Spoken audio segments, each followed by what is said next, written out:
Can you believe it is part 18 of The Land of Raw? Now, the last time we were reading, they had finally, Arthur, Wyn and Rose had made it into the crow's nest. Bit concerned about the lost girls who were just about to face the Scarecrow army. So we'll have to see how they got on, I think. Right, let's have a little look. Move my bookmark out of the way. Thank you. Chapter 38. The staircase turns in a wide spiral. Each time we go round a corner, we're expecting to come face to face with the Scarecrow, but no one is there. We don't stop to think about what's happened to Crokey's guards. We just take our chance and run as fast as we can. The walls are splattered with crusty white goo, feathers and dirty straw. Ugh. The muck spreads under our feet, muffling our footsteps. We climb higher. The air gets colder. Soon I can see puffs of mist each time I breathe out. At the top of the staircase, we burst out into a round, dimly lit chamber with passageways leading in all directions. It's vast, like a cathedral, and it's filthy and it smells unmistakably of bird. Rose looks dismayed. Which way do we go? We need a map. Her voice echoes around us. A map? I feel in my back pocket. We've got one. That can't help us, says Rose. We've never been here, so we won't have put these tunnels on the map. But I'm already unfolding it, remembering something odd that I saw in Grandad's attic. I hold the map up to the light of a torch. There. I point at the picture of the crow's nest. Just below it is a series of squiggly lines. My eyes flicked over it in the attic, but now I see that these aren't random scribbles at all. They show the tunnels we're standing in. I don't believe it, whispers Rose. Mitch must have told us about this. She's the only one who came in here. With her finger, she traces the narrow entrance of the sea cave to a tiny set of stairs. We're here. She points at a spot where 6 passageways lead off in different directions. And look! I found a circular chamber with dungeon written above it. I trace backwards from the dungeon to point on the map where we're standing, like I'm doing a maze in a puzzle book. It's that one. Rose nods towards the opening directly in front of us. I stuff the map back in my pocket, secretly thanking Mitch, wherever she is, and we run into the wide passageway. Like stairs, it curves round and round and seems to rise upwards. The walls are coated in the same feathery muck, and every now and then my feet slip in something, but we keep going until we turn a corner and enormous pale moths with milky eyes flit around our heads. Seriously creepy, whispers Rose. I nod, batting the moths away. I can't shake the feeling that something about this feels wrong. And it's not just the giant moths. It's too quiet down here. Would Crokey really leave his dungeons unguarded?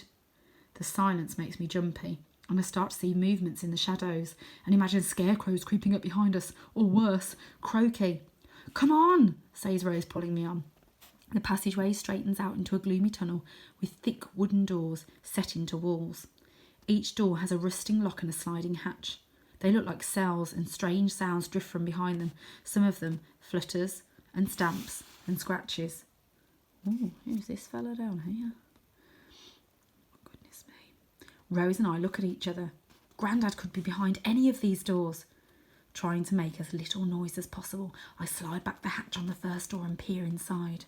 Cool air brushes against my face, and in the gloom I see cages lining the walls. At first I think they're empty, but then shapes creep forward and eyes blink back at me. 2 wings emerge from a cage and curl around the bars like fingers. Ugh, creepy. I've never seen creatures like this in Raw. They're like crows, but far bigger. There are cages, I whisper to Rose. Lots of them, with birds inside. At least, I think they're birds. Oh gosh, I wonder what they are. I step back so she can see. She shakes her head. Whatever they are, they shouldn't be locked up in this disgusting place. We have to let them out. She goes to try the door handle, but I pull her back. No, we don't know what they'll do. We can't do anything that might stop us from finding Grandad. Reluctantly, Rose nods, and we continue down the passageway, peering into each chamber as we go. We don't find Grandad, but we see a lot of unsettling things. A workshop with a collection of half-made scarecrows propped against the walls and sackheads arranged on a shelf. A laboratory with potions bubbling in flasks. There's even a room filled with dusty-looking creatures. A mermaid with peeling scales. A unicorn resting against the wall. A whole line of tiny furries. I think these are all the things that got stuffed and stayed stuffed, I say. Then we check carefully to make sure Grandad isn't propped up in there with them. It all feels horribly unfamiliar. Until now, no matter how strange everything has been in Raw, Rose or I have had a connection to it. Even Croaky's made up of things I hate, but these cells have nothing to do with us. We're in Croaky's world now. The last cell is different. It contains nothing but cardboard boxes. I know these boxes are important, but I can't remember why. Just the sight of them sends a shiver slipping down my spine. I slam the hatch shut. He's not in there, I say. Let's go. But Rose isn't listening. She's staring at something scratched into the wall of the tunnel. Pictures, she says, and in the dim light I see them too. A jumble of images and symbols scrawled over and over again on the walls. Rose seems hypnotised by them. Come on, I pull her away. We've wasted enough time here already. We run away from the cells down the passageway. It's even wider here and colder. A lone moth brushes against my face. Look, says Rose. Up ahead is a huge doorway. It rises to the ceiling and has a shape burnt into it. 2 upturned wings that seem to form a smile.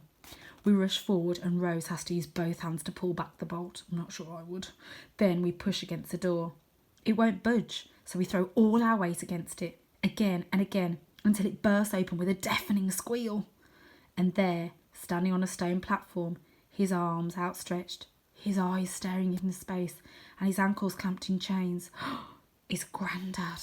Oh, poor Grandad. Chapter 39, I hope they're not too late. Grandad! We tear across the chamber and clamber onto the platform. Grandad doesn't move. He can't move. And as I throw my arms around him, I realise how cold he is. It's like I'm hugging a scarecrow dressed in Grandad's clothes. I even hear the crackle of something that might be straw when I squeeze him tight. We're here, Grandad. Rosie's voice trembles as she tugs at his cardigan. We've come to take you home. I cut my hands round his face. His beard feels spiky, his cheeks cold as stone. His cardigan smells faintly of coffee. Grandad, can you hear us? We've come to take you home, Rose repeats, her arm wrapped tightly around his waist. Please wake up. Her voice is desperate. It's how I feel too. His dry, vacant eyes and still chest tell me that we're too late. We were stupid to think there were rules about how long we had to get to Grandad. Croaky doesn't have rules. Everything about him and his castle is chaotic and messed up. But I'm not ready to give up, and suddenly I have to have Grandad back. Rose must feel this too, because we both start rubbing his cheeks and his hands and calling out to him. The side of my face is pressed against him when a deep wheeze comes rattling out of his parted lips. It sounds terrible, but it's a sign of life. And when we hear another one, and then another, we're so relieved we laugh. His eyes squeeze shut. Arthur, Rose. His voice is a hoarse whisper. Grandad! We cry. One of his arms flops down and I grab hold of it. Warm fingers curl around mine. Then his other arm drops and he collapses heavily to the ground. He pulls us into a weak hug. I hold him tight until I realise that he's struggling to suck in air. Here. I find his inhaler and he takes it from me and sticks it in his mouth. He's supposed to shake it. He's supposed to take slow, deep breaths, but his fumbling fingers pump the canister again and again and he sucks in the medicine until I pull it away from him. Give it a chance to work, I say, and you need to save some. He nods, then half opens his eyes and rests his head against the wall. Squeezing our hands, he breathes like he's greedy for air, until gradually his breathing slows, then falls into a regular rhythm. Rose finds a dirty blanket on the floor and drapes it over his shoulders. Eventually, he's strong enough to look from Rose to me. Then we see a flicker of a smile. Looks like Raw really does exist, Arthur. I'm sorry. It's all I can think to say. His eyes dart around the chamber. He swallows, then licks his dry lips. Nothing to be sorry about. Look at this place. I take in the cavernous room that Grandad's imprisoned in. It's round and looks like a large, empty theatre. It has a domed ceiling and stone walls that are blackened, like they've been scorched by flame, although it's bitterly cold in here. Above us, circling the whole dungeon, is a gallery. The scarecrow usually appears up there, Grandad says, nodding towards the gallery. Sometimes he says nasty things, but usually he just stares at me, then goes away again. His voice sounds dry and rusty, and I wish I had some water to give him. This place is horrible, says Rose. Grandad manages to shake his head. It's incredible, Rose. Cold, yes, and dirty, but quite incredible. And I'm alive, aren't I? That thing you did to me, squeezing me, it was painful and frightening, but it actually stopped my wheezing. He smiles, but it doesn't convince me or Rose. It's a weary smile that doesn't reach his eyes. But he does not like you two. You need to get out of here. We're not leaving without you, I say. Right now, an army of girls is attacking the castle. This is our chance to get you out of here. Grandad lifts up one foot and rattles his chains. Better get rid of these then. Definitely, I say, picking up one of the chains and following it to where it loops through the ring in the wall. We need a tool, something to smash it with. Rose and I jump off the platform and explore the chamber, trying to find something, anything we can use, but except for the torches and a few bits of straw and the blanket, the chamber is empty. Arthur, you stay here, says Rose. I'll look in the cells. Then she runs out of the room. Come here, Arthur. Grandad pats the floor next to him. Share my blanket. I climb back onto the platform and sit next to him. Grandad throws his dirty blanket over my legs. It's not very nice, he says. I think it might have come from Croaky's bed. Or does he sleep in a nest? I don't know. I don't know much about him at all. I'm just starting to realise that. Rora's got a bit wild. It's magnificent. The effort of saying this last word makes him rest his head back against the wall and take several deep wheezing breaths. He has 2 more blasts on the inhaler. Bliss. For a moment we just sit there and listen to Grandad's breathing as it slows down. Then I decide to ask him something I've been thinking about ever since I arrived in Raw. Grandad, how come you knew this place was real? I thought you were trying to get me to play. But you weren't, were you? Eyes still closed, he shakes his head. And up in the attic, when I said I'd been bitten by a real dragon, you didn't even blink. He turns to me and opens his eyes. Arthur, I believe that you've been bitten by a dragon because I've been bitten by a dragon too. He pulls up his shorts, and there, just above his knee, is a thin scar. When I was a little boy, I found this magical place, just like you found Raw. I visited it. I played in it. I've had a long time to think about it, and I wonder if every child has a world like this. Only, not all of them are lucky enough to find it. But if you're right, everyone would be talking about it. It would be on the news and the internet. Arthur, if you listen, you'll realise everyone is talking about it. Ask someone about the best game they ever played, and you will see it in their eyes. They go back there, just for a moment, as they remember a magical time. They don't know they're describing something real. It's become nothing more than a game to them. As Grandad talks, he seems to get stronger. Maybe these worlds are all over the internet. Ghosts, trolls, fairies, the Loch Ness Monster. Where do they all come from? A world like this. Exactly. I frown. How come you can still remember your world? I'm 11 and I'd almost forgotten Raw. I can still remember my world because I've never stopped visiting it. Grandad's eyes light up as if he's been longing to tell me this. But where is it? It's at the back of the jam cupboard in the cellar. I laugh and then stop when I realise that he's serious. I picture the cupboard in the corner of Grandad's cellar. It came from Mauritius and I've always liked it because it looks like it might have been kept in a pirate captain's room. All carved wood and flowers made out of shells. It's tucked between the chest freezer and the coal store and full of 20-year-old pickled onions and dusty bottles of pineapple jam. Do you still go there? Grandad nods.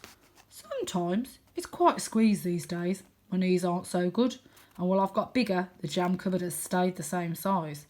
I've often wondered why it's never gone away. Perhaps it's because I've never grown up. Not properly. I think that's the best way to be. What's it like? He laughs. It's incredible. I've always wanted to tell you about it. There are no scarecrows, thank goodness, and it's very watery. Floating cities and forests, and ships that can lift off the water and sail through the sky. There's the palace of ice that drifts on a cloud. That's where my dragons live. I've been very lucky to have it. Something about how Grandad says this, as if he's almost given up on seeing his world again, makes me jump to my feet. Grandad, we're getting you out of here. I pull at the chains clamped around his ankles, trying to think of some way we can wrench them apart. I promise, right now the Lost Girls are fighting Croaky and his scarecrows, and we've got dragons waiting for us. As soon as we get these chains off, we can take you home. Rose runs back into the chamber and I see that her hands are empty. I'm sorry, she says. All the doors were locked. In a panic, I blurt out, I'll get Win. Rose looks amazed. Win? What can he do? Maybe he could use his magic to blow the chains apart. Win couldn't use his magic to blow a daisy chain apart, but the dragons might be able to melt them. I try to imagine the dragons finding us, pushing their way through all the passageways. Would it be possible? We have to try. I'll fetch them, I say, jumping down from the platform. I'm running towards the door when it slams shut in my face. The bang echoes round the chamber. I grab the handle and push as hard as I can. At first I think it's jammed shut, but then I realise the door is locked. And that means someone has locked it. Win! I yell, banging my hands down on the thick wood. Win! With a rusty scrape, the hatch in the middle of the door slides open. Taking a deep breath, I step closer and look into the dark tunnel.